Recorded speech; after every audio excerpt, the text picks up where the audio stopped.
All right, let's talk about the Pittsburgh Steelers, one of the surprising teams in the NFL this season. Obviously, with what's been going on with the quarterback position, they came to a really strong start, battling through some offensive issues early. They seem to have corrected a lot of them with Russell Wilson. They may actually they have a really good chance here to finally end the playoff losing streak. A lot of credit has to be given to Mike Tomlin and Omar Khan with the moves they've made. They made some other additions, obviously, through the trade deadline a few days ago. But one smart, sneaky good move slid under the radar that I think Steelers fans will really appreciate it. I'm Nick, and this is Saturday Morning Inspection. All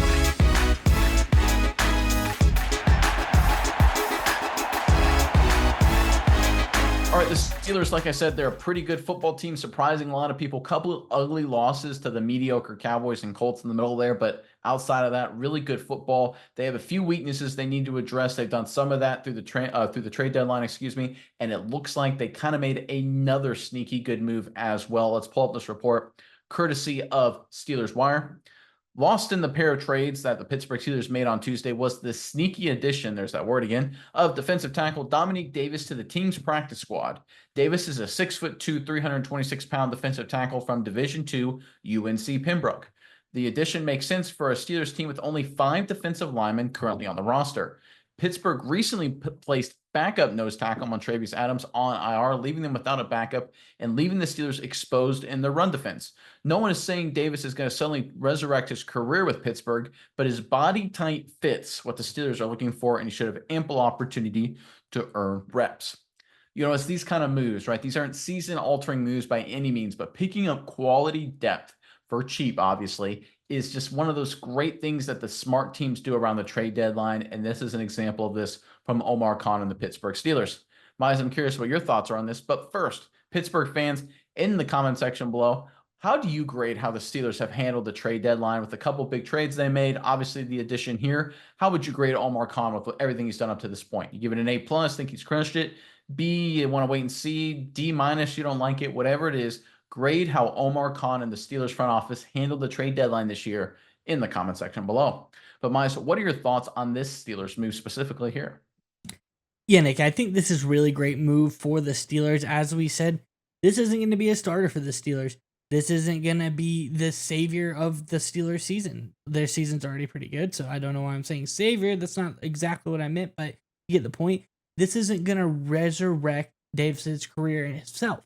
I think the key here is this is a move that fits a playoff caliber team to bolster their depth when a key backup and rotational piece gets hurt. What do? You replace that position with somebody who can fit a role. You can't replace someone if you take out a Benton, if you take out a Hayward. You can't replace that with a backup player.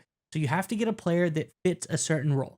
And I'm going to go through a couple numbers with you right now, Nick.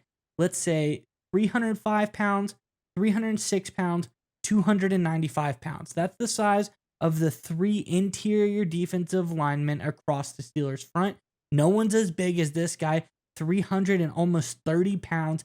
This guy is a big piece in the center of this Steelers defensive line when he comes in.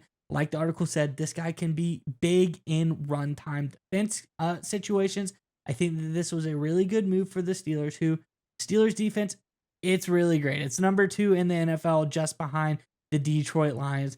They're really great in all favorites of the game. They're like number 1 pass rush, top 5 run defense. I think you need to keep the momentum going. No major changes need to be made, but bolstering and getting a depth piece that can be good in situational roles when one of your other depth pieces goes down, that's a move that you can make right at the trade deadline that no one is going to notice. That's really going to help you going on in the future of this season. You know, I think this is a better move than people are giving it credit for, because while the Steelers rank very high in run defense, like you said, I think they're 5th in the NFL according to PFF.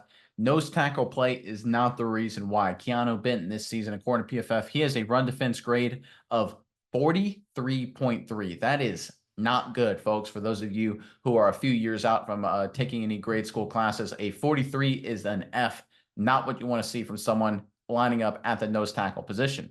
Now, the fortunate thing for the Steelers is they're so good pretty much everywhere else that they can kind of work around the issue at nose guard. But the reality is when you come postseason time, some of your biggest weaknesses will be brought to the light and the better teams will take advantage of it. And we saw kind of glimpses of that in the Steelers' 2 losses, again, to the mediocre Colts and mediocre Dallas Cowboys. The Dallas Cowboys had their second best running performance all season long against the Pittsburgh Steelers.